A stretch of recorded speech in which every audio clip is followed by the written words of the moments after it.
Los sonidos del silencio. Se siente el silencio en sonora quietud, soliloquio del pensamiento oscilante del hombre ante su espectro doliente sobre la nada que gime.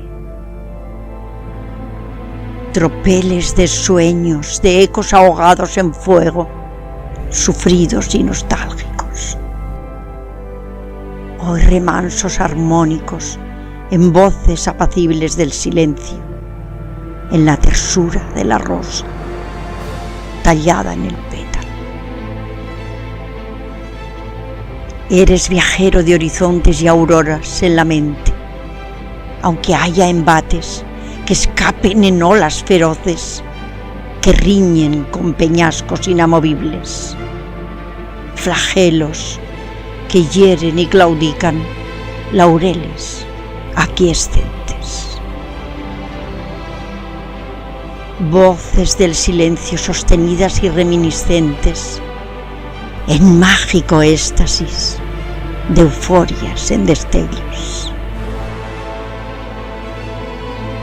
Que se abra el ser, que respire y admire el resplandor del amor, que grita en el mutismo, en el cáliz de unos labios de poros que musitan besos poéticos, en el ocio creador que edifica, en la fraternidad humana que solidariza, en el trinar del ruiseñor y en el libar del néctar cuando la mariposa corteja la flor. Todos sentimos el silencio en el murmurar de la vida y en la chispa encendida que serpentea el corazón.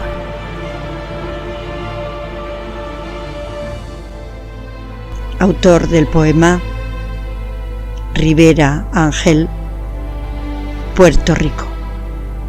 Derechos reservados.